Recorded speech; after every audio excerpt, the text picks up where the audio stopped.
दिव्यपुर एक ऐसा गांव जो जादुई बांसों के झुरमुटों और चमकती हुई नदियों के बीच बसा था।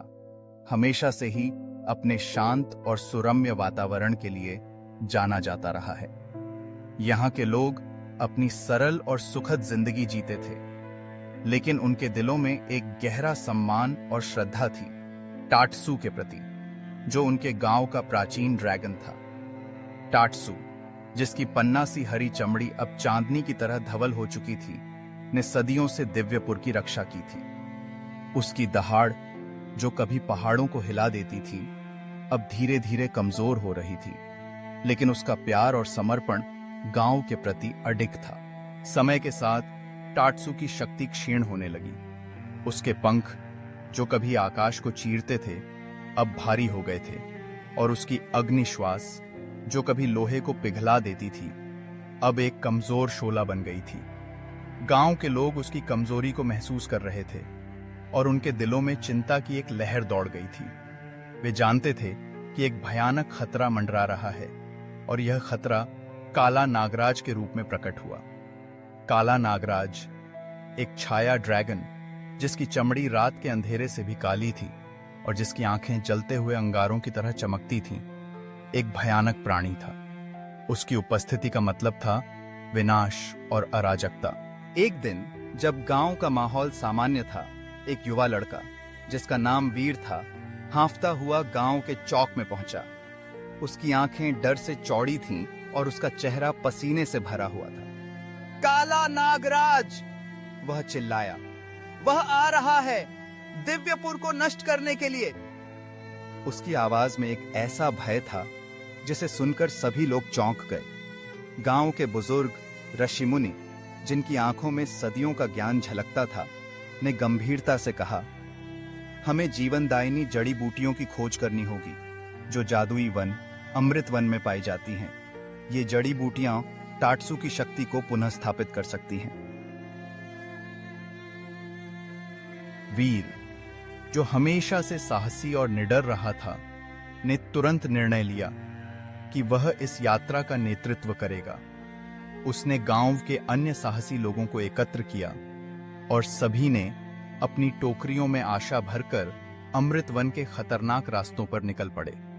अमृत वन, जो जादुई जीवों और भयानक जालों से भरा हुआ था, एक ऐसा स्थान था जहां केवल सबसे बहादुर ही जा सकते थे। लेकिन उन सभी के दिलों में एक ही भावना थी, टाटसू को बचाना। जैसे ही वे अमृत वन की ओर बढ़े, रास्ते में उन्हें कई चुनौतियों का सामना करना पड़ा। कभी कभी उन्हें मायावी जीवों का सामना करना पड़ा, जो उन्हें अपने जाल में फंसाने की कोशिश कर रहे थे। लेकिन वीर और उसके साथी अपनी एकजुटता और साहस के बल पर हर बाधा को पार करते गए। वे जानते थे कि टाटसू की शक्ति उनके लिए कितनी महत्वपूर्ण थी, और उनके दिलों में एक अद्भुत ऊर्जा थी। इस बीच टाटसू दिव्यपुर के लोगों की योजना सुनकर अपने दिल में एक नई ऊर्जा महसूस कर रहा था।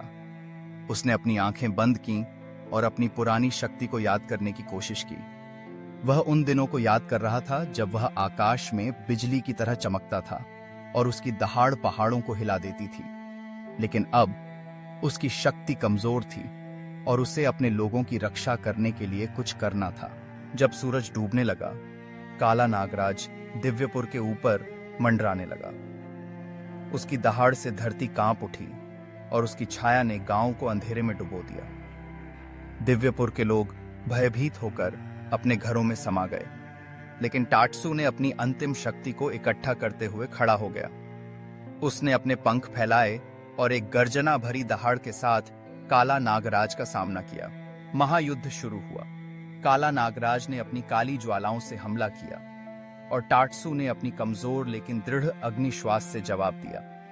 टाटसू की आंखों में अपने गांव के प्रति प्यार और समर्पण की चमक थी, और वह जानता था कि उसे अपने लोगों की रक्षा करनी होगी।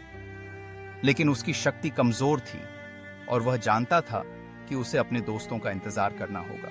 इसी बीच वीर और दिव्यपुर के लोग जड़ी बूटियों के साथ वापस आते हुए इस भयानक दृश्य को देखकर रुक गए।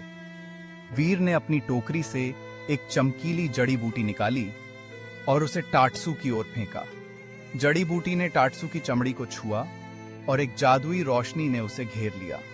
टाटसू ने एक गहरी सांस ली और उसकी अग्निश्वास फिर से शक्तिशाली हो गई। उसके पंखों में नई ऊर्जा भर गई और उसकी आंखों में एक नई चमक लौट आई। एक अंतिम गर्जना भरी दहाड़ के साथ टाटसू ने अपनी पूरी शक्ति से काला नागराज पर हमला किया। काला नागराज टाटसू की नई शक्ति से घबरा गया और अंधेरे में गायब हो गया। दिव्यपुर के लोग खुशी से चिल्लाए और टाटसू ने अपने पंख फैलाकर उन्हें गले लगाया।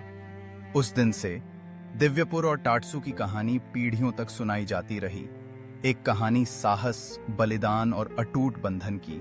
इस प्रकार दिव्यपुर ने एक बार फिर से अपने संरक्षक टाटसू के साथ मिलकर एक नई शुरुआत की। गांव के लोग जानते थे कि टाटसू की शक्ति अब पहले से अधिक मजबूत है और वे उसके प्रति अपनी श्रद्धा और सम्मान को और भी गहराई से महसूस करने लगे। टाटसू ने भी अपने लोगों को यह सिखाया कि वास्तविक शक्ति केवल शारीरिक ताकत में नहीं, बल्कि एकजुटता, विश्वास और साहस में होती है। गांव में एक नई सुबह आई और लोग अपने जीवन को नए सिरे से जीने लगे। टाटसू ने अपनी कहानी को बच्चों को सुनाना शुरू किया ताकि वे भी जान सकें कि सच्चा साहस क्या होता है। वीर, जो अब गांव का नायक बन चुका था, ने अपने अनुभवों को साझा किया और दूसरों को प्रेरित किया कि वे कभी भी हार न माने। समय बीतता गया और दिव्यपुर एक बार फिर से अपने पुराने स्वरूप में लौट आया। लेकिन टाटसू और वीर की कहानी हमेशा के लिए उनके दिलों में बसी रही। उन्होंने सीखा कि जब वे एक साथ होते हैं तो कोई भी शक्ति उन्हें नहीं हरा सकती। इस प्रकार दिव्यपुर का नाम हमेशा के लिए अमर हो गया और टाटसू की शक्ति एक नई पीढ़ी के लिए प्रेरणा बन गई। गांव के लोग अब न केवल अपने संरक्षक के प्रति आभार व्यक्त करते थे, बल्कि वे भी एक दूसरे के प्रति अधिक संवेदनशील और सहानुभूतिपूर्ण हो गए थे।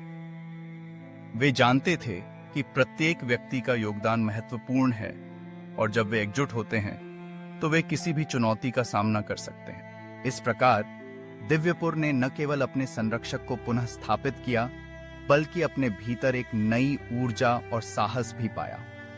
गांव में हर कोई जानता था कि टाटसू केवल एक ड्रैगन नहीं है, बल्कि उनके दिलों का एक अंश है। उसकी कहानी अब एक किंवदंती बन चुकी थी, जो हर पीढ़ी को साहस और बलिदान का पाठ पढ़ाती थी। इस तरह दिव्यपुर और टाटसू की कहानी ने न केवल गांव के लोगों को एकजुट किया, बल्कि उन्हें यह भी सिखाया कि सच्ची शक्ति और साहस हमेशा प्रेम और एकता में निहित होते हैं।